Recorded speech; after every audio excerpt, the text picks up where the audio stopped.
This call is now being recorded. This call is now taking notes.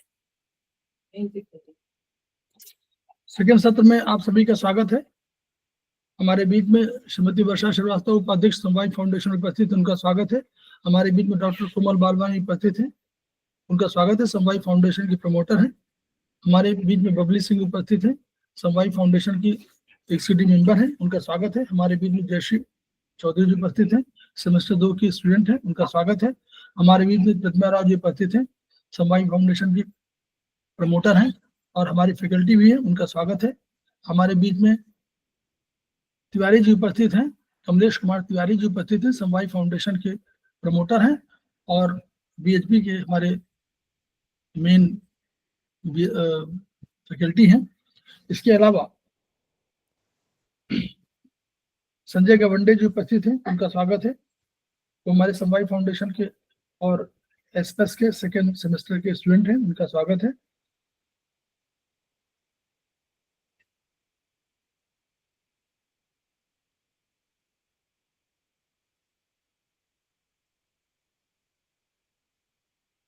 हमारे बीच में दीप्ति गवंडे जी उपस्थित हैं, शायद उसमें संजय गवंडे जी आपके साथ जुड़ी हुई हैं, तो उनका स्वागत है। तो हम लोग जो है तिवारी जी का पुनः स्वागत कर रहे हैं और हमारा जो क्लास है वो उससे बीएचपी से ही शुरू होगा। और अब जो चैप्टर 9 है हमारा, जो हमारा एंडोक्राइन सिस्टम जिसकी बात कर रहे थे, तो उसी पर चर्चा करेंगे। तिवारी जी का स्वागत और आपको क्लास हैंडओवर कर रहा हूँ। आपको आवश्यकता तो है नहीं? मैं कर देता हूँ सर, प्रेजेंट कर देता। ठीक। अरविंद सर को प्रणाम और अपने सारे साथियों को प्रणाम। जैसा सर ने बोला, हम लोग एंडोक्राइन सिस्टम पे कुछ चर्चा करते हैं बीएचपी के। मैं शेयर करता हूँ स्क्रीन।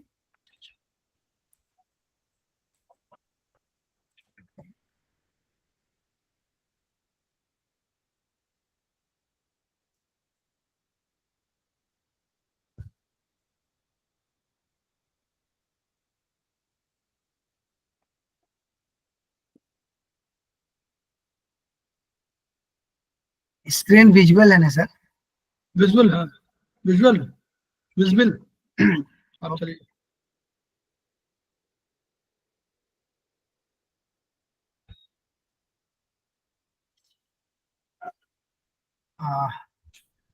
ये जो एंडोक्राइन सिस्टम है, जिसको हम लोग अंतःस्राविक तंत्र भी बोलते हैं, एग्जैक्टली जो हमारा ह्यूमन बॉडी है, ये 2 सिस्टम द्वारा रेगुलेट या कंट्रोल किया जाता है मुख्यतः।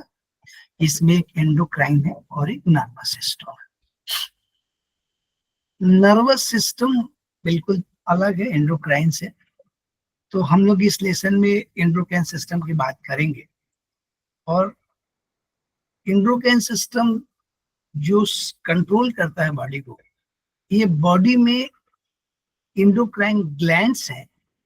इस जो सिस्टम है, इसमें एंडोक्राइन ग्लैंड्स हैं जो हार्मोन्स को सीक्रेट करती हैं और ये सीक्रेशन जो है ब्लड में डायरेक्ट जाता है। इसमें कोई नलिका नहीं होती है, इसलिए इसको डक्टलेस ग्लैंड, माने ये जो सीक्रेशन है एंडोक्राइन ग्लैंड्स की, ये डायरेक्ट ब्लड में जाता है और वहां से वो अपना प्रभाव डालता है अलग अलग तरीके से। तो इसलिए इनको डक्टलेस ग्लैंड भी कहते हैं। जो एंडोक्राइन ग्लैंड्स हैं इनको डक्टलेस ग्लैंड बोलते हैं, क्योंकि ये इनको डक्ट नहीं चाहिए, ये अपना सीक्रेशन डायरेक्ट ब्लड में डालते हैं। इस सिस्टम को जो उनका एक्शन है, कहाँ पे एक्ट करती है और कैसे एक्ट करती है, इनके आधार पर इनको 2 हिस्सों में बांटा गया है। एक है लोकल हार्मोन। लोकल हार्मोन्स जो हैं ये क्या होते हैं, जहां पर उस सीक्रेशन को एक्ट करना है ना, उसके बगल के सेल से सीक्रेट होते हैं। मतलब ये नियरेस्ट टू टारगेट टिश्यू, जो टारगेट टिश्यू है उसके बगल से ही ये ठीक उसके बगल से सीक्रेट होते हैं। और ये अपना इनका जो एक्शन एरिया और कन्फाइंड है, मतलब वो एक निश्चित इलाके में ही काम करते हैं। लोकल है, मतलब जहाँ पे जरूरत है वहां पे सीक्रेट होते हैं। और दूसरा है जनरल हार्मोन। ये जनरल हार्मोन जो क्या है, ये वो हार्मोन है जो सीक्रेट कहीं होते हैं और इनका इफेक्ट कहीं दूर तक होता है। पहला क्या था, लोकल था, नजदीक में था। और ये जो जनरल हार्मोन्स है, ये जो सीक्रेट होते हैं कहीं दूर होते हैं और किसी टारगेट इशू पर काम करते हैं। तो दो तरीके से काम करते हैं इनको, दो ग्रुप में। एक है ट्रॉपिक हार्मोन। ये हार्मोन क्या होते हैं, ये खुद कम काम करते हैं, मतलब करते हैं स्वतंत्र रूप से कम काम करते हैं, लेकिन ये क्या करते हैं, जो दूसरा हार्मोन रिलीज होता है उसकी सीक्रेशन है, उसकी सिंथेसिस को बढ़ाते हैं। मतलब ये दूसरे को भी जगाते हैं, या उनको बोलते हैं क्या, उनको ये क्रियाशील बनाते हैं, उस दूसरे हार्मोन की सिंथेसिस को बढ़ाते हैं, चेंज करते हैं। तो ये हम लोग इंटीरियर पिट्यूटरी को आगे देखेंगे। तो ये ट्रॉपिक हार्मोन है जो दूसरे हार्मोन की सिंथेसिस को चेंज करते हैं, स्वतंत्र होत कम काम करते हैं। एक ट्रू हार्मोन है जो शरीर के कहीं भी सिंथेसिस हो, ये मैक्सिमम अंगों पे या सभी अंगों पे कुछ ना कुछ प्रभाव डालते हैं। इंसुलिन है, थायरोक्सिन है, टेस्टोस्टेरोन है। तो ये जो हार्मोन है ये सब पे इफेक्ट डालते हैं। तो ये है ट्रू हार्मोन। ट्रॉपिक हार्मोन वही है जो खुद काम तो कम करते हैं लेकिन दूसरे की सिंथेसिस बढ़ाते हैं। ये जनरल हार्मोन है, माने दूर सीक्रेट होते हैं। और जो लोकल हार्मोन है वो अपने टारगेट टिश्यू के आसपास ही करते हैं। हम लोग हार्मोन किसको बोल रहे थे, ये थोड़ा जरूर जानना चाहिए। हार्मोन क्या है, एक हम लोग बॉडी में पढ़ते हैं, एक हार्मोन है और एक एंजाइम है। तो जो ये एंजाइम है ना, वो शरीर में जो रिएक्शंस होते हैं ना, उन रिएक्शन का उत्प्रेरक का कार्य करता है। उत्प्रेरक का कार्य करने का मतलब ये है, जो रिएक्शंस हो रहे हैं उनको इंक्रीज कर देता है, उनकी स्पीड को, उनकी इंटेंसिटी को इंक्रीज कर देता है। ये काम एंजाइम करता है। और हार्मोन क्या करता है, ये केमिकल मैसेंजर है। हार्मोन केमिकल मैसेंजर है जो अलग अलग कार्य करने के लिए सक्रिय करता है, खुद भी काम करता है, लेकिन इसका ये केमिकल मैसेंजर है जो दूसरे को बोलता है आपको ये करना है। तो हार्मोन एक केमिकल मैसेंजर है, शारीरिक, मानसिक, भावनात्मक स्वास्थ्य का जिम्मेदार, संपूर्ण शरीर में काम का, जैसे भूख, blood pressure, metabolism, sleep cycle, इन सब चीजों का नियंत्रण के लिए हार्मोन की आवश्यकता है। आपका वजन भी ये कंट्रोल करता है। तो ये शरीर के सिस्टम की बुनियाद है। लेकिन मतलब ये डिफरेंस दोनों में है कि ये केमिकल मैसेंजर है, मैसेज को केमिकली ट्रांसफर करता है। और एंजाइम क्या करता है, एंजाइम प्रतिक्रिया में कैटालिसिस का काम करता है, उत्प्रेरक का काम करता है, उस केमिकल रिएक्शन को बढ़ा देता है। तो ये हार्मोन और एंजाइम है, क्योंकि एंडोक्राइन सिस्टम में हार्मोन रिलीज होता है।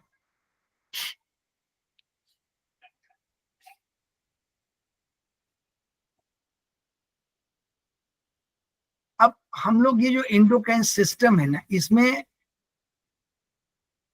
ये हम लोग बोले थे कि ये हार्मोन के ये वो है।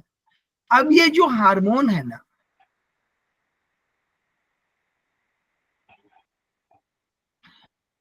जो एंडोक्राइन ग्लैंड्स हैं, ये शरीर में अलग अलग है और उनके अलग अलग सीक्रेशन है, अलग अलग चीज, अलग अलग हार्मोन रिलीज करती है।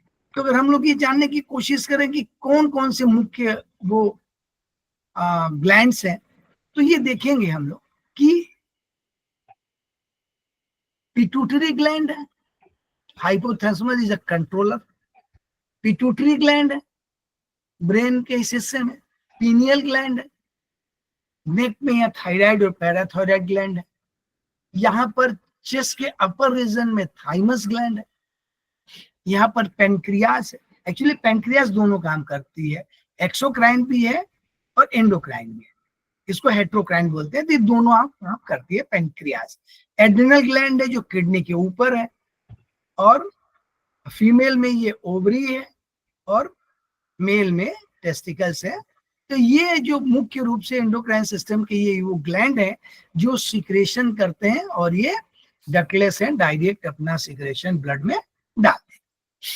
तो ये लोकेशन है कि यहाँ पर ये लोकेटेड है, पिट्यूटरी पिनियल ये इस लोकेशन में है।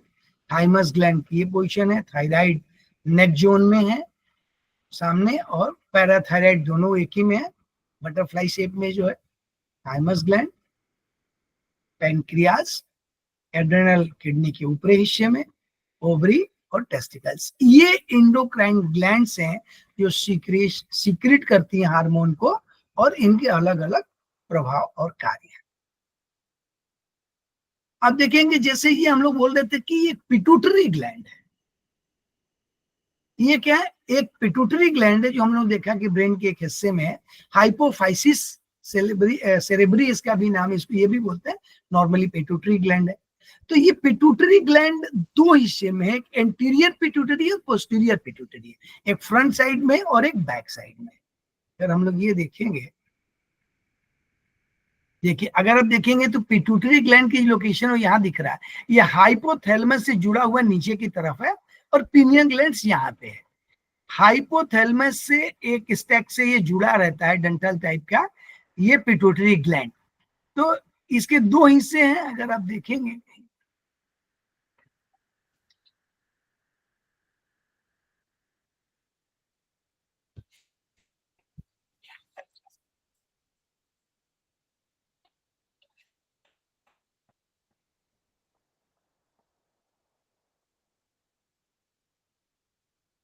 आप इसको ध्यान से देखेंगे, इस पिक्चर को थोड़ा बड़ा कर दे। तो ये देखिए, ये हाइपोथैलेमस है, जहां पर ये ब्लैक ये बना हुआ है, ये हाइपोथैलेमस है, और ये पिट्यूटरी ग्लैंड है। तो ये इससे जुड़ा रहता है, हाइपोथैलेमस से पिट्यूटरी ग्लैंड जुड़ा रहता है। तो ये है पिट्यूटरी ग्लैंड ब्रेन में, यहाँ पर ये इसकी लोकेशन दिख रही है।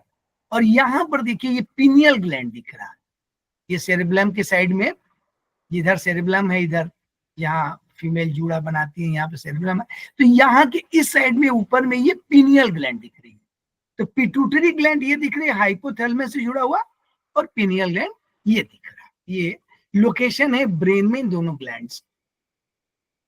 आप इस तरह भी एक देखेंगे तो एक पिक्चर देखिएगी आप, वही है, पिट्यूटरी ग्लैंड हाइपोथैलेमस से जुड़ा हुआ है। अगर इसको ध्यान से देखेंगे तो देखिए सामने ऐसे यहाँ पर ये दिखता है, ये रेड कलर से, एकदम फ्रंट से देखेंगे तो ऐसा ये दिखती है पिट्यूटरी ग्लैंड। तो पिट्यूटरी ग्लैंड के दो हिस्से हैं, इंटीरियर पिट्यूटरी और पोस्टीरियर। तो ये कौन कौन से हार्मोन रिलीज करती है? एंटीरियर पिट्यूटरी से ये रिलीज होने वाले जो हैं 7 हार्मोन है, ये growth hormone, prolactin, adrenocorticotropic hormone ACTH, thyroid stimulating hormone TSH, follicle stimulating hormone FSH, melanocyte stimulating hormone MSH, और ल्यूटिनाइजिंग हार्मोन एलएच। ये एंटीरियर पिट्यूटरी से है, मतलब फ्रंट साइड जो है ना, इसको इंटीरियर बोलेंगे, पोस्टीरियर पीछे है। तो फ्रंट साइड ये 7 मुख्य हार्मोन रिलीज होते हैं, इनके अलग अलग फंक्शन है, तो हमको इनके नाम याद रखने चाहिए कि क्या क्या रिलीज होते हैं। और पोस्टीरियर पिट्यूटरी से जो रिलीज होते हैं एंटी डाययूरेटिक हार्मोन और ऑक्सीटोसिन, ये दो रिलीज होते हैं पोस्टीरियर पिट्यूटरी से। तो 7 है इंटीरियर से, ये 80% पार्ट होता है इंटीरियर, और पोस्टीरियर 20% पार्ट है करीब करीब।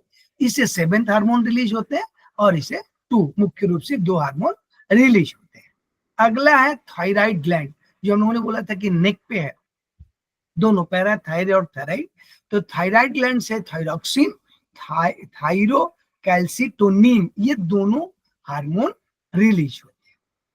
एक है पैराथायराइड ग्लैंड, जो थायराइड का ही पार्ट है, एक तरह से पीछे दिखता है, ये हार्मोन रिलीज करता है। हम लोग इनके फंक्शन को आगे समझेंगे इन हार्मोन के बारे में, बस ये जान लें कि जैसे ये रिलीज क्या करते हैं। आइसोलेट्स ऑफ लैंगरहैंस पैनक्रियाज का नाम है, ये इसी को बोलते हैं द्वीप समूह जो है।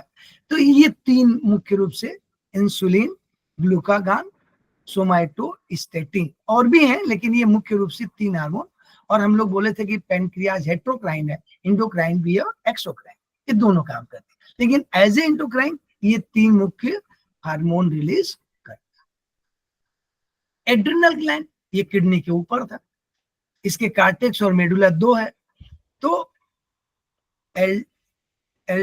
एल्डोस्टेरोन, कॉर्टिसोल, एंड्रोजन कॉर्टेक्स से और मेडुला से इपिनेफ्रिन और नॉन इपिनेफ्रिन, ये दोनों हम लोग इनके बारे में थोड़ा आगे जानेंगे कि ये जो हार्मोन है क्या करते हैं, लेकिन ये रिलीज कहाँ होते हैं।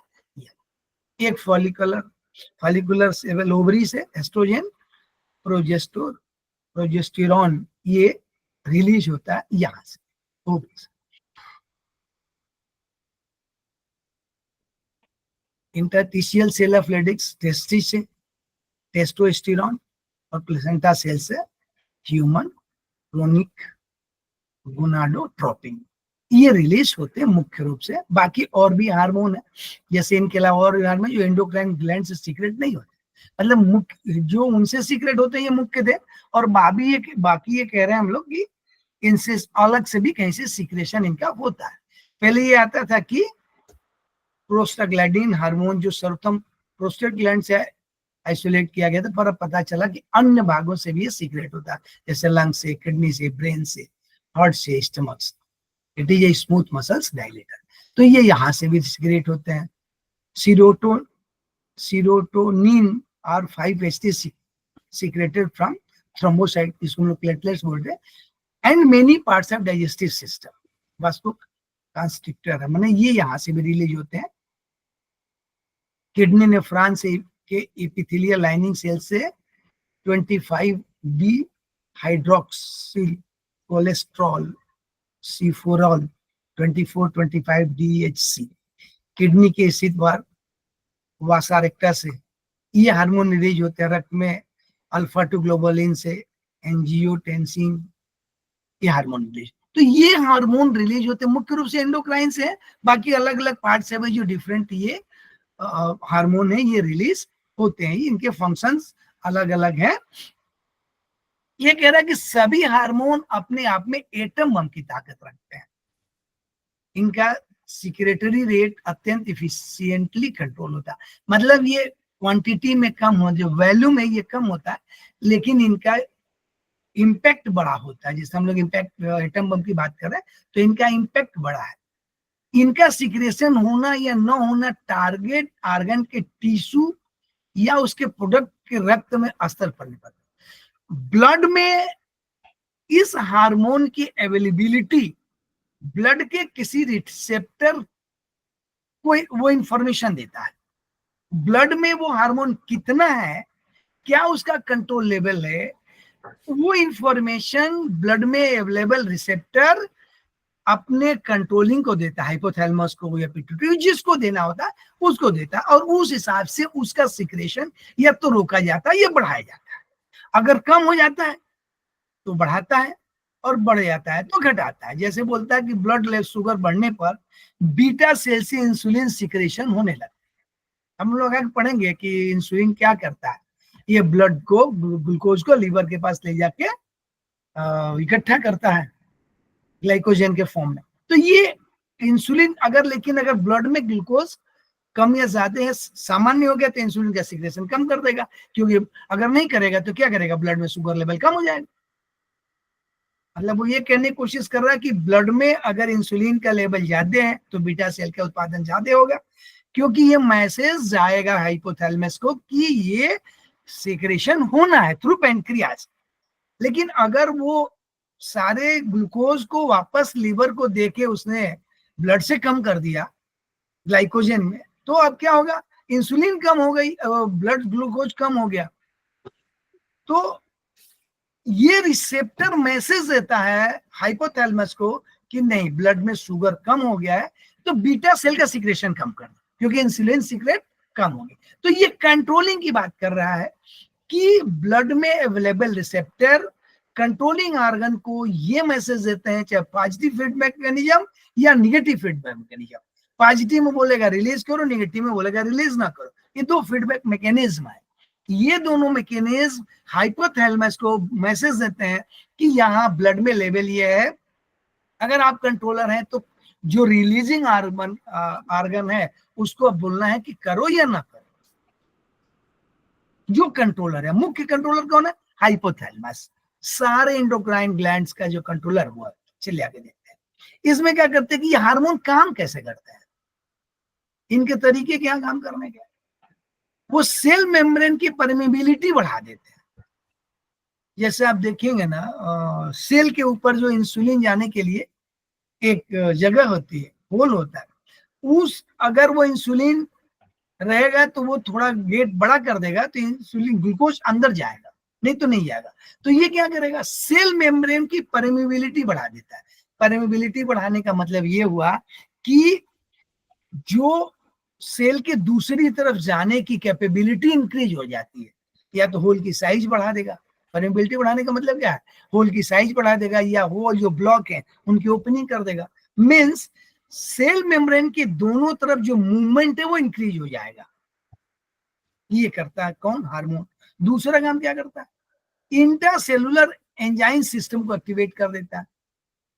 अगर मेटाबॉलिक एक्टिविटी इंक्रीज करता है, मतलब हार्मोन वहां पर जो एंजाइम क्या करता है, हम लोगों ने पढ़ा था कि वो उत्प्रेरक का कार्य करता है, स्पीड इंक्रीज कर देता है, उसको एक्टिवेट करता है कि मेटाबॉलिक एक्टिविटी इंक्रीज हो जाए। काम हार्मोन करता है, वहां इम्पैक्ट कौन डालता है? एंजाइम पर, क्योंकि उसकी स्पीड बढ़ जाए, उत्प्रेरक का कार्य करे, जैसे ग्लूकागान, एपिनेफ्रिन, ये सब। और एक और क्या करता है? हार्मोन न्यूक्लियर मैसेंजर सिस्टम को एक्टिवेट करके सेलुलर एक्टिविटी बढ़ा देता है। मतलब सेल के जो न्यूक्लियस है वहां, मतलब एक जो मैसेज भेजने के सिस्टम है उनको एक्टिवेट करता है, तो सेलुलर एक्टिविटी इंक्रीज हो जाती है। मतलब 3 काम करता है। क्या क्या करता है? परमेबिलिटी बढ़ा देता है, एंजाइम सिस्टम को एक्टिवेट कर देता है, और मैसेज जो सिस्टम को जाना है वो एक्टिवेट कर देता है।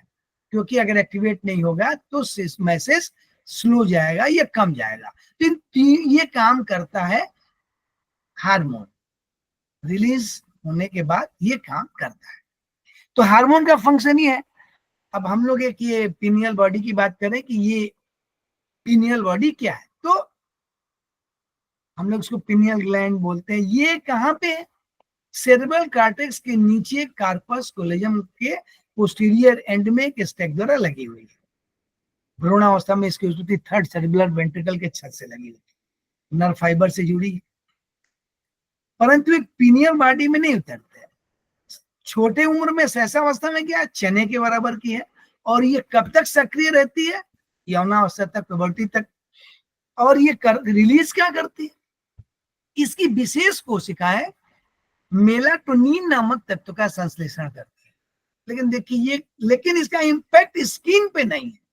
बच्चों के त्वचा देखिए, मेलाटोनिन तो संश्लेषित करती है, सिंथेसिस करती है, लेकिन ये कह रही है कि त्वचा पर इसका इंपैक्ट नहीं।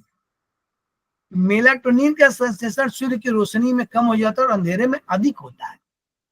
ये जो ग्लैंड है ना, पीनियल ग्लैंड, आगे देखिए इसमें हम लोग ये देखते हैं, ये कब अंधेरे में इसका रिलीज ज्यादा होता है। मतलब इसको हम लोग इस तरह देख सकते हैं कि यौनावस्था के प्रारंभ होने के साथ ये विशेष कोशिकाएं स्वतः सिकुड़कर निष्क्रिय, मतलब एक एज के बाद क्या है, ये खुद ही कंट्रैक्ट हो जाती है और निष्क्रिय होने लगती है, और अगले 1 वर्ष में इसमें कैल्शियम फास्फेट और कैल्शियम कार्बोनेट इकट्ठा हो जाता है। इसमें ये कह रहा है कि पीनियल बॉडी के सक्रिय रहने तक यौनावस्था का प्रारंभ नहीं होता। कई बार ऐसा भी कुछ लोग कहते हैं। इसके निष्क्रिय होने के साथ ही इसको रक्त आपूर्ति करने वाले रक्तवाहिनी कुंडल, इसको क्या कहते हैं? Seat of soul. ये क्वेश्चन आता है कई बार, पीनियल बॉडी को क्या बोलते हैं? सीट ऑफ सोल कहा गया है। इसका संबंध सीधे मानव का ब्रह्मांड से। ये चूंकि अंधेरे में ज्यादा सीक्रेट होती है, तो मेरे हिसाब से जो हम लोग ऋषि मुनि हैं जो ये बोलते हैं कि हम लोग इसको क्या बोलते हैं? आध्यात्मिक सुखों के लिए इस ग्लैंड को बोलते हैं। पिट्यूटरी को भौतिक सुखों की ग्लैंड बोलते हैं और इसको आध्यात्मिक सुखों की ग्लैंड बोलते हैं। तो अक्सर क्या है, ये रिलीज कब ज्यादा करेगा, जब सूर्य की रोशनी नहीं होगा। तो संभवतः जो ऋषि मुनि है वो लोग क्या करते हैं, गुफा में या ऐसी जगह रहते हैं जहां सूर्य का प्रकाश कम आए, तो उनका आध्यात्मिक विकास ज्यादा होगा। कैसे होगा, क्योंकि अंधेरे में इसका रिलीज ज्यादा होता है, सूर्य की रोशनी में कम होता है। तो वो अगर ऐसी जगह रहते हैं जहां सूर्य की रोशनी कम जाती है, तो ऐसा कहा जा सकता है कि उनका जो आध्यात्मिक विकास है योग विद्या में, ये सब चीजों में इसका रिजल्ट पॉजिटिव मिलेगा। इसीलिए इसको सीट ऑफ सोल कहा गया है। इसे सहस्त्रार्थ चक्र कहा गया है योग विद्या में, तो सीट ऑफ सोल है। तो इसीलिए रात को मतलब आप जब तक जगे रहेंगे इसका रिलीज कम होगा, मीन्स अंधेरे की उजाले की बात हो रही है, तो अंधेरे में इसका रिलीज ज्यादा। थाइमस ग्लैंड, थाइमस ग्लैंड की लोकेशन हम लोगों ने देखी थी। ये क्या है, थाइमस ग्लैंड जब तक यौनाश आती है तब तक क्यों बढ़ता है।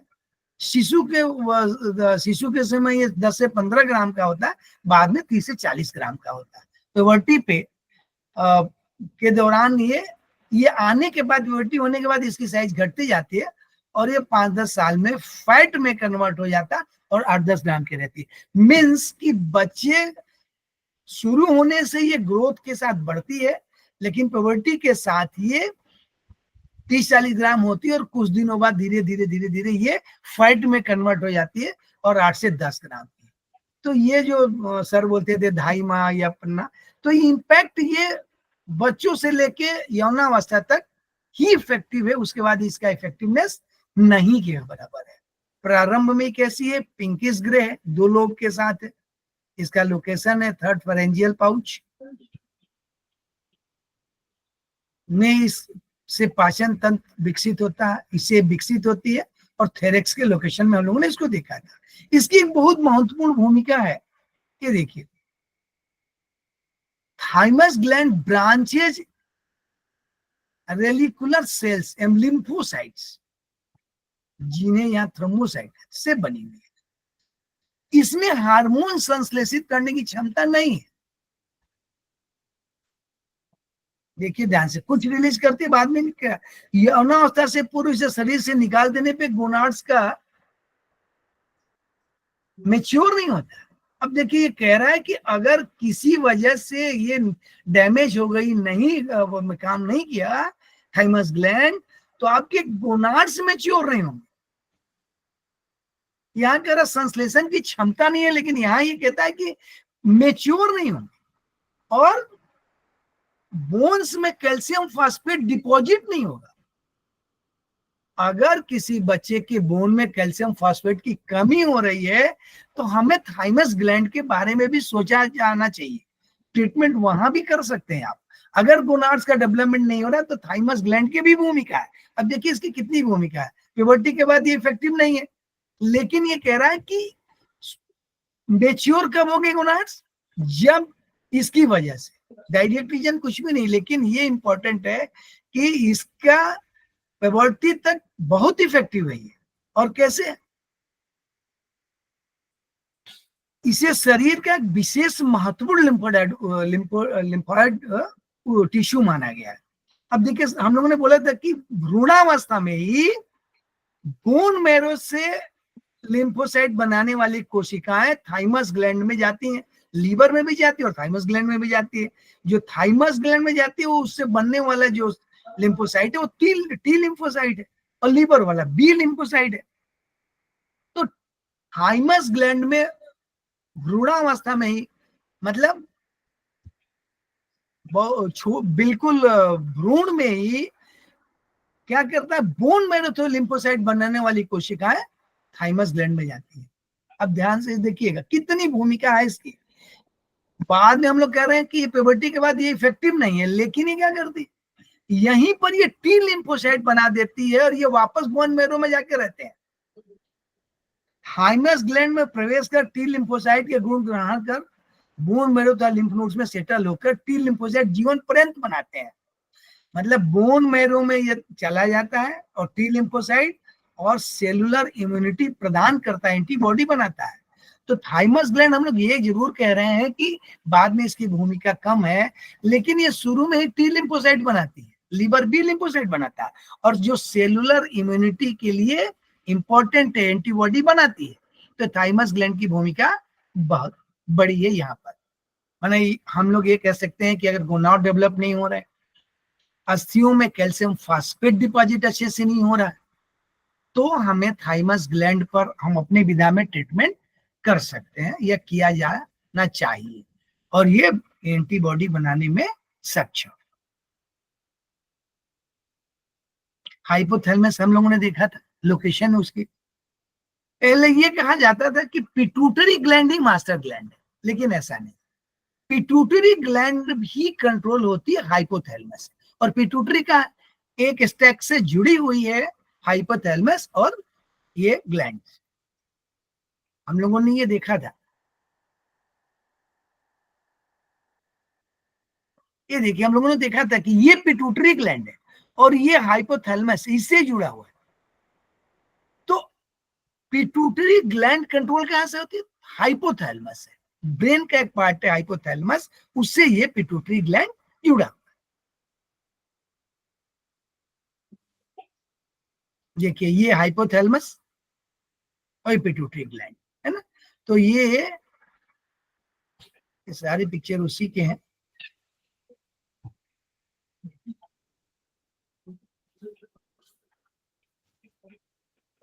तो ये अब इसको देखिए, ये क्या कह रहा है, अभी सर जैसा पढ़ा रहे थे बिल्कुल वही चीज यहाँ पे है कि हाइपोथैलेमस लिम्बिक सिस्टम का सर्वोच्च सदस्य है।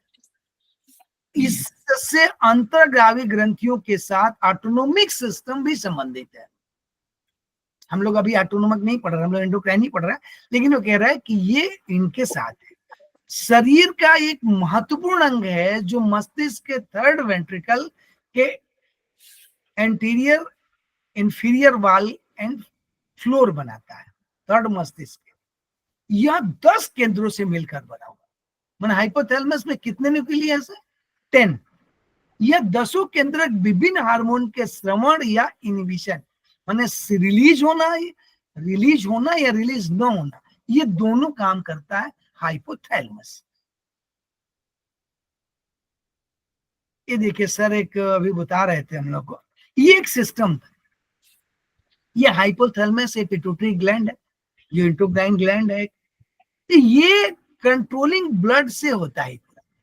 ये हम बाद में हम लोग पढ़ेंगे एक बार, फीडबैक मैकेनिज्म की बात होती है। तो हाइपोथैलेमस क्या करता है?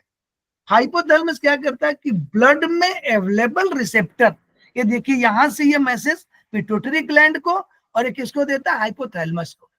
ये फीडबैक मैकेनिज्म है, लॉन्ग लूप है। ये देखिए ये जो ब्लड में है यहाँ पे, यहां से ये मैसेज हाइपोथैलेमस और पिट्यूटरी ग्लैंड दोनों को ही जाता है। फीडबैक मैकेनिज्म है। मैंने क्या कहता है, जैसे हम लोग ये पढ़ रहे हैं,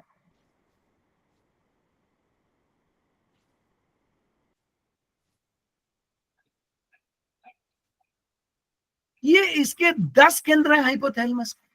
तो हम लोगों ने पढ़ा था कि पिट्यूटरी ग्लैंड 7 एंटीरियर और 2 पोस्टीरियर से रिलीज होते हैं। तो अगर ये रिलीज होने हैं तो क्यों रिलीज होंगे और क्यों रिलीज नहीं होंगे?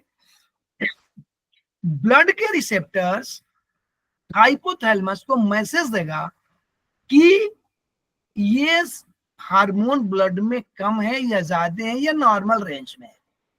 तो जब ब्लड को हाइपोथैलेमस को मैसेज मिलेगा तो हाइपोथैलेमस क्या करेगा? या तो इनहिबिटिंग फैक्टर या रिलीजिंग फैक्टर, जैसे एफएसएच ब्लड में चाहिए तो हाइपोथैलेमस पिट्यूटरी को एफएसएच रिलीजिंग फैक्टर रिलीज करके देगा। इसको ध्यान से समझ लीजिए।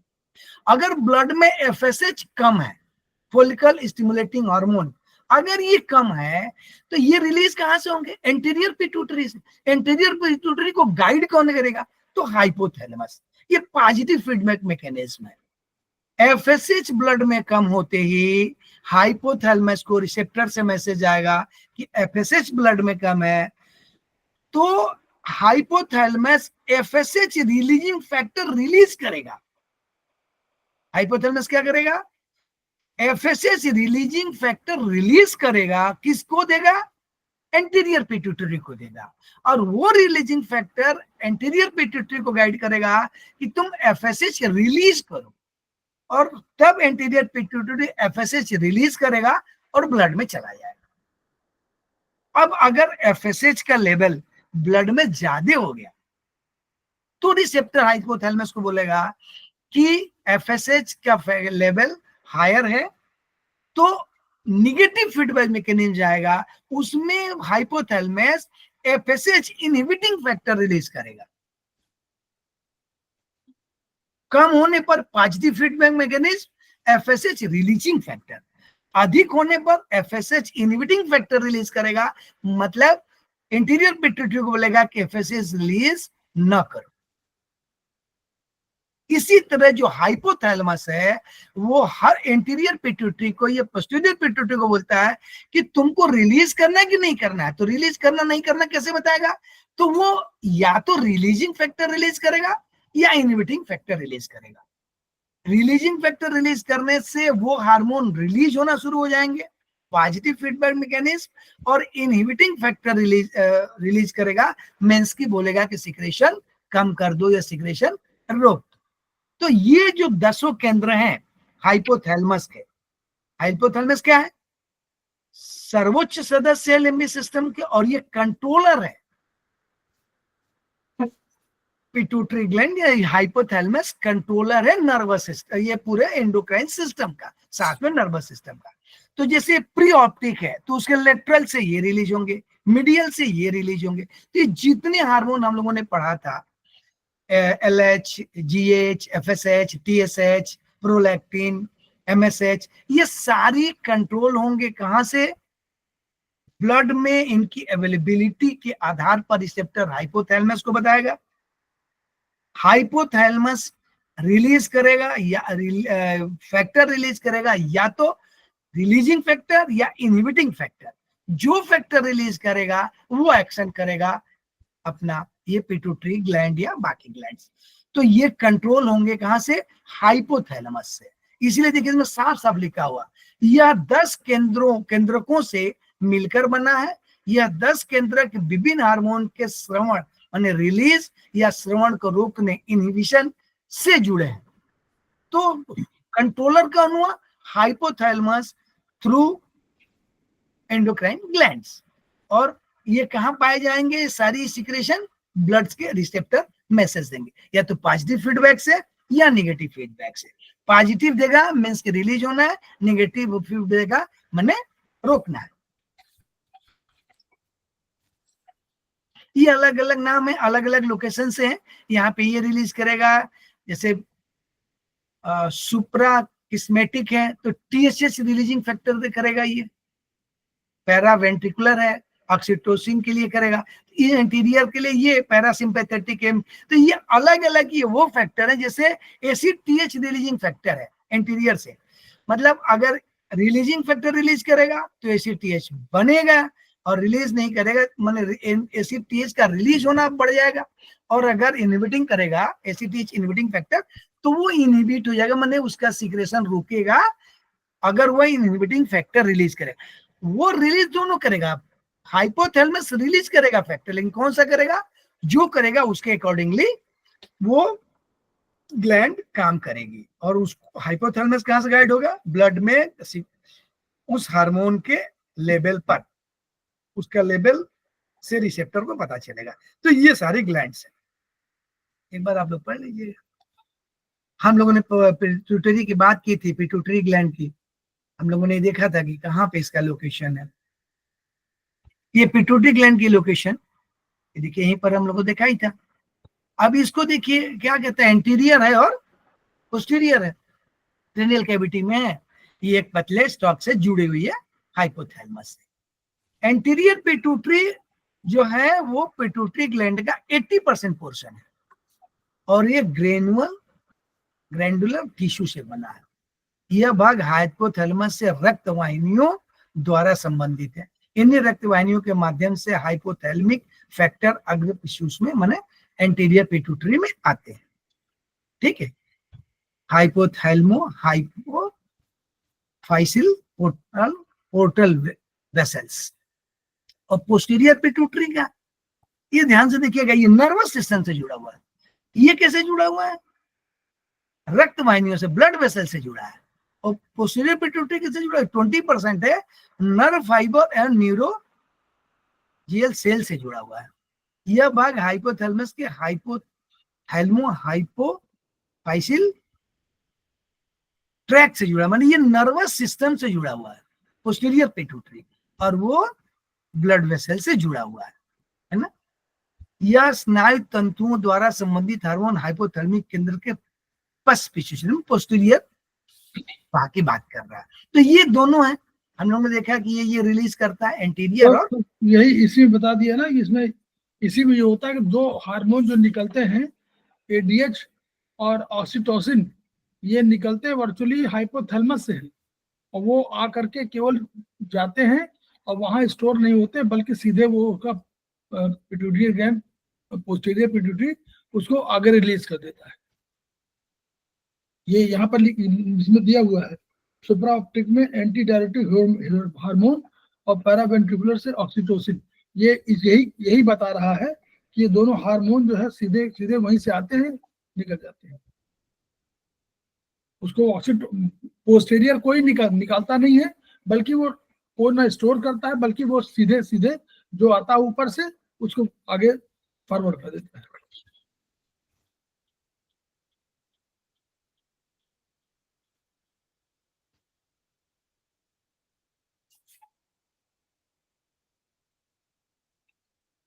आगे चले सर जी। अब इससे ग्रोथ हार्मोन रिलीज होता है,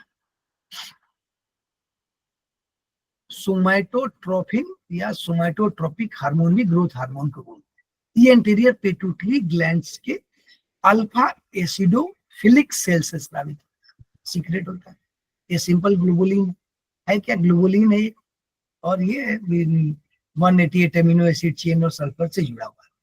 ये जल में घुलनशील है, जो ग्रोथ हार्मोन है क्या है, ये जल में घुलनशील। इसका नाम एक याद कर लीजिएगा, कभी कभी आता है सोमैटोट्रोपिन, सोमैटोट्रोपिक वाला। ये जल में घुलनशील है और इसका एक मॉलिक्यूलर वेट है 21500। इसका सिक्रेशन हाइपोथैलेमस से, वही एंटीरियर पिट्यूटरी से रिलीज होना है, तो ये सिक्रेशन हाइपोथैलेमस से ही रिलीज होगा। जितने भी पिट्यूटरी से होने वो हाइपोथैलेमस से ही कंट्रोल होंगे ब्लड में इनके अवेलेबिलिटी के अकॉर्डिंगली। ये ग्रोथ हार्मोन क्या करता है? ये ग्रोथ हार्मोन ग्रोथ और डेवलपमेंट के लिए thyroxine, androgens, oestrogen, testosterone, cortisol, insulin और थायरोकेसिन के थायरोकैल्सिटोनिन के साथ जीवन पर्यंत वृद्धि और विकास करता है। ग्रोथ हार्मोन क्या करता है? जीवन पर्यंत वृद्धि करता है और विकास करता है, डेवलपमेंट करता है, ग्रोथ करता है। ये ग्रोथ हार्मोन का फंक्शन है, और बाकी हार्मोन उसके साथ है। बचपन में और यौनावस्था में अधिक सक्रिय होता है, मतलब बाद में इसका सक्रियता कम हो जाती है। करता कैसे? एनाबोलिक और catabolic reaction and help gonads to get mature at puberty. दांतों का निकलना, चेहरे और सिर का अंतिम आकार देना, माने ये बॉडी की ग्रोथ में हेल्प करता है ग्रोथ हार्मोन। बहुत सारे हार्मोन इसको हेल्प करते हैं। बौद्धिक विकास में भी मदद करता है, सिर का शेप देने में भी मदद करता है, दांत निकलने में भी मदद करता है। मीन्स ये फिजिकल से लेके और मेंटल डेवलपमेंट दोनों में ही हेल्प करता है ग्रोथ हार्मोन। रिलीज कहाँ से होता है? एंटीरियर पिट्यूटरी से रिलीज होता है। तो गवर्न कहाँ से होगा? हाइपोथैलेमस से। तो ये इंपॉर्टेंट है कि ये जानना कि अगर जैसे किसी के दांत निकल रहा है तो आप ग्रोथ हार्मोन के बारे में माने आप पिट्यूटरी पर भी ट्रीटमेंट कर सकते हैं, ये कह रहे दांतों में। मेंटल डेवलपमेंट के लिए आप पिट्यूटरी ग्लैंड पर ट्रीटमेंट कर सकते हैं। मतलब अब सोचिए, हम लोग पिट्यूटरी ग्लैंड सोचेंगे किस लिए, चूंकि भौतिक सुखों की है, तो ये सारी चीजें माने मेंटल डेवलपमेंट में भी इसका बहुत भूमिका हो सकती है, ये कह रहा है, शेप देने में। और बाकी सारे हार्मोन हेल्प करते हैं, लेकिन इसका मुख्य कार्य यही है, इनके साथ ये डेवलपमेंट का काम करता है। ये कह रहा है बचपन में ग्रोथ हार्मोन की कमी, अगर बचपन में ही ग्रोथ हार्मोन की कमी हो गई, ग्रोथ हार्मोन की कमी हो गई मीन्स एंटीरियर पिट्यूटरी से ये रिलीज कम हो रहा है या नहीं हो रहा है। अब देखिए कहां से रिलीज होता है, अल्फा एसिड फिलिक सेल से स्रावित होता है। तो अगर किसी का ये सेल में प्रॉब्लम होगी तो उसके ग्रोथ में, डेवलपमेंट में प्रॉब्लम होगी। अब ये कैसे पता चलेगा, लेकिन हम लोग ये जरूर जाने कि पिट्यूटरी ग्लैंड के अल्फा एसिडोफिलिक सेल ही भूमिका निभाएगा हमारे ग्रोथ में। हम लोग सीधे बोलेंगे पिट्यूटरी ग्लैंड पे काम करो, भौतिक सुखों की ग्लैंड है, सब कुछ देता है, मेंटल डेवलपमेंट भी देता है, लेकिन रिलीज यहां से होता है। तो अब ये किसी को पता चलेगा कि ये सेल कैसे काम करेगा तो ट्रीटमेंट करेगा, लेकिन ये इंपॉर्टेंट है कि पिट्यूटरी ग्लैंड इंपॉर्टेंट है ग्रोथ हार्मोन के रिलीज के लिए। अब किसी का नहीं हो रहा है पिट्यूटरी ड्वार्फिज्म,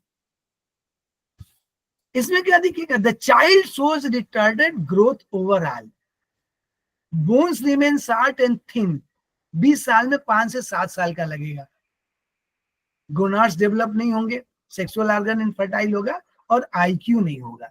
अब आईक्यू नहीं होगा माने मेंटल डेवलपमेंट भी नहीं होगा।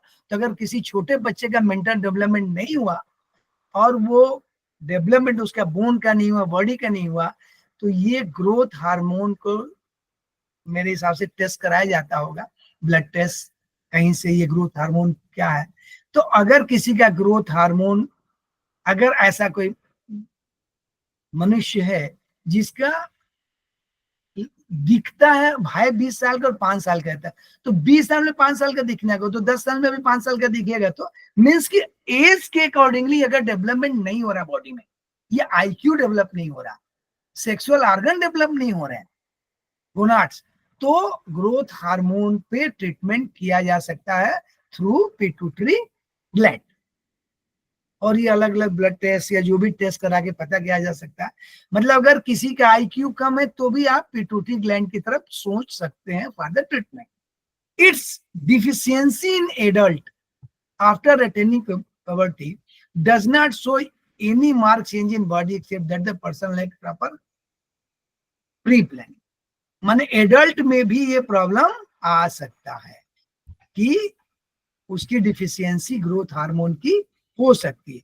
हो सकता है वो पॉवर्टी हो, शुरू में बहुत इफेक्टिव हो ग्रोथ हार्मोन, बाद में इसकी इफेक्टिवनेस न हो, तो बाकी जहां जहां इसके है, आईक्यू है, गोनाड्स है, इनमें भी प्रॉब्लम, इनफर्टाइल होने की भी संभावना, अगर ग्रोथ हार्मोन नहीं है तो इनफर्टाइल भी हो सकता है। अगर ये ग्रोथ हार्मोन, एक तो हम लोगों ने केस किया था कि ग्रोथ हार्मोन कम हो रहा, डिफिशियंट है, और एक अति सक्रिय हाइपर एक्टिव है, जिजांटिज्म, इसके क्या लक्षण है, जो बोन होगी वो एक्स्ट्रा लॉन्ग हो जाएगी, मतलब कम एज में ही वो बड़ा दिखेगा, थीकर होगी, नॉर्मल हाइट, 5 साल का बच्चा 8 साल का दिख सकता है, 10 साल का दिख सकता है, बिकम्स लाइक ए जायंट, आपको लगेगा बहुत बड़ा है, जायंट जो हम लोग बोलते हैं बहुत बड़ा है, मतलब अपनी जो नॉर्मल उसकी फिजिक होनी चाहिए, हाइट बोन की, बॉडी की, उससे वो बड़ा दिख सकता है, काफी बड़ा। तो ये सक्रियता किसकी है, ग्रोथ हार्मोन की है। Premature eruption of permanent teeth gonads, eruption of permanent teeth, तो ये एक प्रॉब्लम है।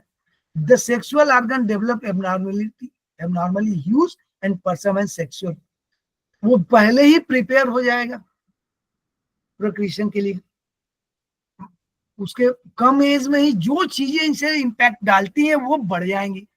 माने ग्रोथ हार्मोन हाइपर होने से क्या होगा, जिन जिन चीजों पर इसका इंपैक्ट है वो कम एज में ही अपने नॉर्मल से बड़ा होने लगेगा और या जल्दी डेवलप हो जाएगा।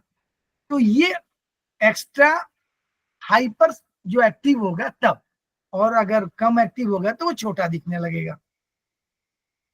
ये दो है, जिजांटिज्म और ये गिगांटिज्म और ड्वार्फिज्म, ये दोनों, ये आप देखना चाहेंगे,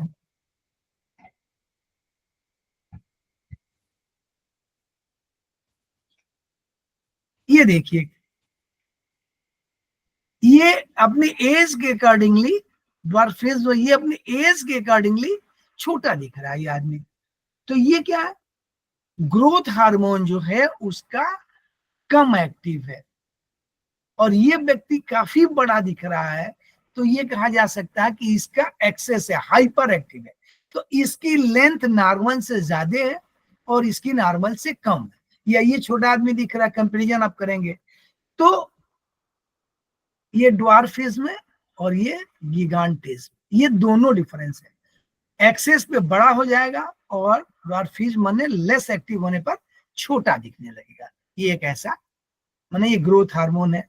तो हम लोग बोलेंगे कि ग्रोथ हार्मोन कहाँ से रिलीज होगा, पिट्यूटरी से, एंटीरियर से। तो एंटीरियर पिट्यूटरी का ये फंक्शन, इस जो फिगर दिख रहा है अगर व्यक्ति ऐसा है तो ये कहा जा सकता है कि ये इंपैक्ट डाल रहा है।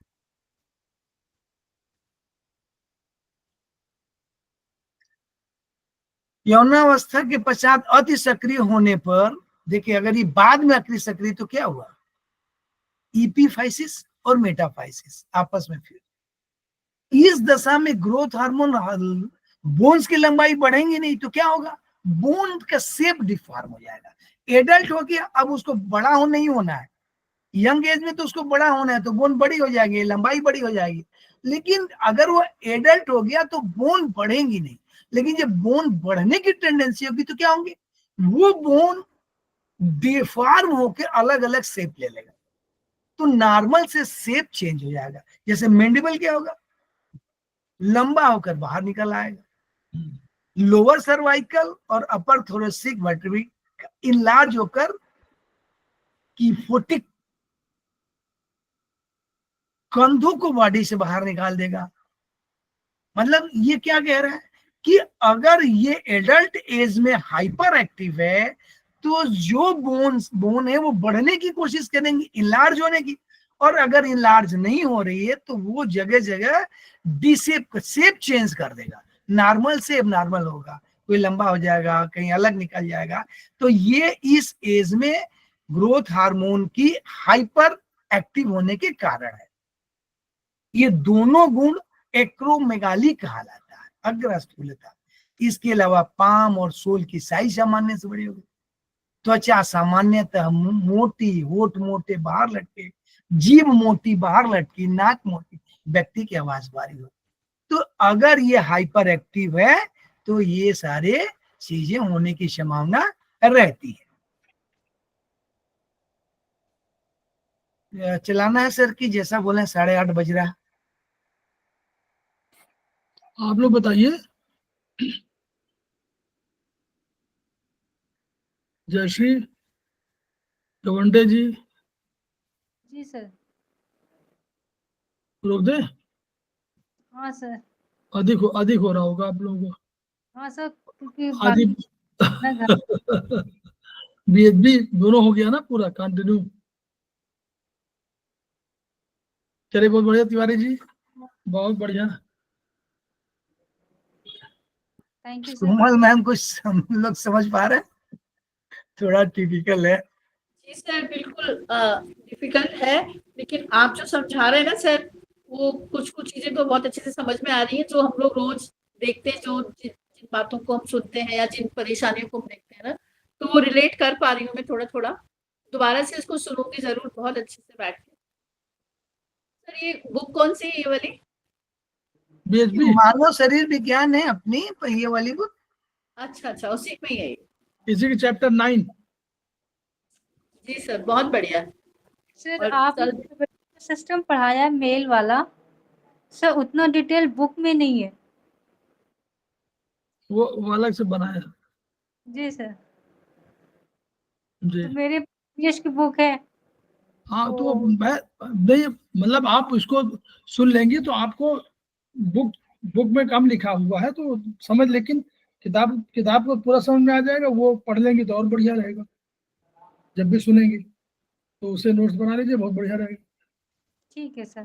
सर मैं एक चीज पूछना चाहूंगी, एक ना बच्ची है 5 साल की, तो उसके ना मतलब वेजाइनल के पास ऊपर वाले पोर्शन पे ना कोई सिस्ट है, मतलब कोई गठान सी बनी हुई है, काफी ठीक सी है, ऐसे हाथ लगाओ ना तो ऐसे फील होती है। और बच्ची को भी ना बहुत दर्द होता है, तो वो सीधा भी नहीं लेट पाती है, वो उल्टा लेटती है, उसको पकड़ के ऐसे दबाती है। तो मतलब बचपन से उसको रहा होगा कुछ, तो उसके लिए अलग अलग उन्होंने इलाज भी किए होंगे। अब डॉक्टर उनको सर्जरी के लिए कह रहे थे, तो बट अब छोटी बच्ची है और साथ में उसको ना पेट उसका सही नहीं है, कॉन्स्टिपेशन उसको बचपन से ही था और वो कुछ खाती भी नहीं है। तो इस क्या कर सकते हैं हम लोग बच्चे के लिए?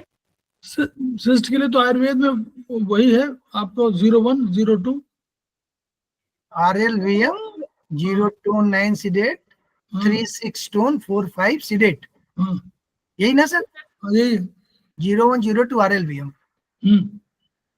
अंगूठे जैसे पे बच्चा लगाना ना है। कहीं पे दूर पे है, अगर वो चीज ना लगा पाए तो हम अंगूठे उनको पे अंगूठे पे लगाना है, राइट हैंड अंगूठे पे, पैर दोनों के में हाथ के। दोनों में मेथी दोनों में मेथी लगाइए। ये अगर नहीं लगा सकते तो मेथी दोनों में, इधर नीचे दोनों में मेथी लगाइए। जीरो सर पे। उसके नीचे है डायफ्राम के, तो आप लेग के राइट टो में लगा सकती हैं। लेग में न लगा पाए तो हाथ में लगा सकती हैं, कोई दिक्कत नहीं, 0 में। बहुत अगर लेग इफेक्टिव है ये, में बहुत लगाने तो इफेक्टिव बढ़िया है। है। सर ने जो बताया ये बहुत इफेक्टिव है। हाँ, अगर नहीं लगा पा रहे तो आप कम से कम चाहे पैर में लगा लीजिए, मेथी जरूर लगा दीजिए। इसका मैं मेथी तो लगा आपको, सकते हैं। सर बोले तो इसका मैं फोटो आपको दे दूं। सर इसमें डॉक्टर वॉल का पॉइंट नहीं काम करेगा? हाँ हाँ, बिल्कुल बिल्कुल, डॉक्टर वाल भी आएंगे इसमें। डॉक्टर वाल में क्या हम लोग को देना चाहिए? सर एक स्किन का दे सकते हैं, फैट डिजेनरेशन का दे सकते हैं। हाँ यस, स्किन फैट फाइबर। हाँ, फाइब्रॉइड का दे सकते हैं। मैडम तो आपके पास किताब वो है क्या? नहीं किताब है, डिटाइज 3, लेकिन बताना पड़ेगा उसको है मेरे असल पास बिना है। बिना है। है मेरे पास है। आप 3 मेरिडियन देखिए, फाइबर, फैट, स्किन, 3 है। तो स्किन वाले में दे दीजिए 1B, स्किन और फैट दोनों में दे दीजिए। फाइबर में दे सकती, फाइबर में दीजिए, फाइबर में दीजिए 1, फाइबर में 2 ही पॉइंट देना पड़ेगा, फाइबर में 1B और फाइबर में 1, दोनों मुझे सीटेड। ये थोड़ा दो, इजी लग रहा है उनको बताना, थंब वाला, कि वो हाँ शायद इस चीज को कर सकते होंगे आराम से। हाँ, नहीं कर ले। यहाँ तो मेथी लगाइए, वहाँ अगर प्रोटोकॉल वो है तो वो वैसे प्रोटोकॉल बता रहा हूँ कि आपको वैसे थंब में लगा दीजिए आप मेथी, यही है, थंब में लगाइए या बिग टो में लगाइए, राइट बिग टो वहां लगा दीजिए। और अगर और दे सकते हैं तो आप फाइबर उसको दीजिए, फाइबर, फैट, और 3 है। फाइबर से स्किन बनता है, ये जो कंसेप्ट है, स्किन से फैट बनता है, तीनों का 1B दे देंगे तो भी काम चलेगा, 1B 1 जी जी, मतलब डॉक्टर वॉल को मैं ये तीनों की चीजों को है ना देख के और थोड़ा इसको हाँ, समझ। अगर पॉइंट बता सके तो वहां बता दीजिए, यहाँ लगा दें। पर ये क्या पॉसिबल हो जाएगा, ये उसका बिल्कुल वहां से वो रिमूव हो सकता है ना ये चीज? अब ऑपरेशन में तो हम लोग नहीं बात कर सकते ना।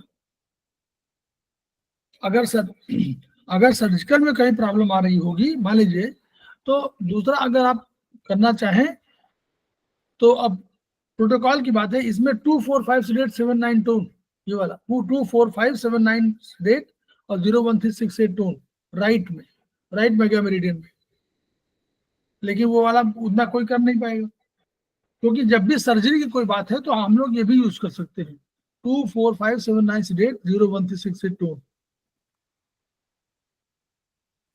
और कोशिश करिए किडनी मेरिडियन, देखिए किडनी मेरिडियन के हाँ जी। जो भी हो, किडनी मेरिडियन पे जरूर करिए। अगर आप पैरों में कर सकते हैं तो पैरों में करिए, किडनी जहां जहां आपको समझ में आए किडनी कर सकते हैं, किडनी 1 कर सकते हैं इन्फेक्शन का, है ना। और किडनी का देखिए स्प्लीन के पॉइंट पर डॉक्टर वॉल जाइए ट्रिटाइज 4 में, और उसमें देखिए SP 11 12 13, PM 11 12, और लीवर भी 9 के बाद, और ST 31 32 के ये आसपास, ये सब पॉइंट हैं आपके उसी एरिया में, उनमें मेथी क्यों लगा दीजिए। सारे पॉइंट जो गोरेडियल एरिया के पास हों और उसी में एक पॉइंट पर्टिकुलर गोनेड्स का पॉइंट भी है। SP 11, 12, 13 देखिएगा वहीं पर है।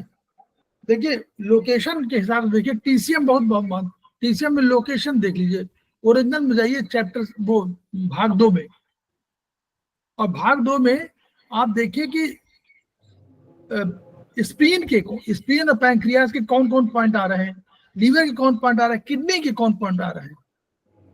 सर सीवी का भी आएगा सर? हाँ सीवी में आएगा, CV 3 आएगा, 113 आएगा, CV V13 आएगा, 1 2 3 तक आएगा ना, 4 तक आ सकता है, 1 2 3 4।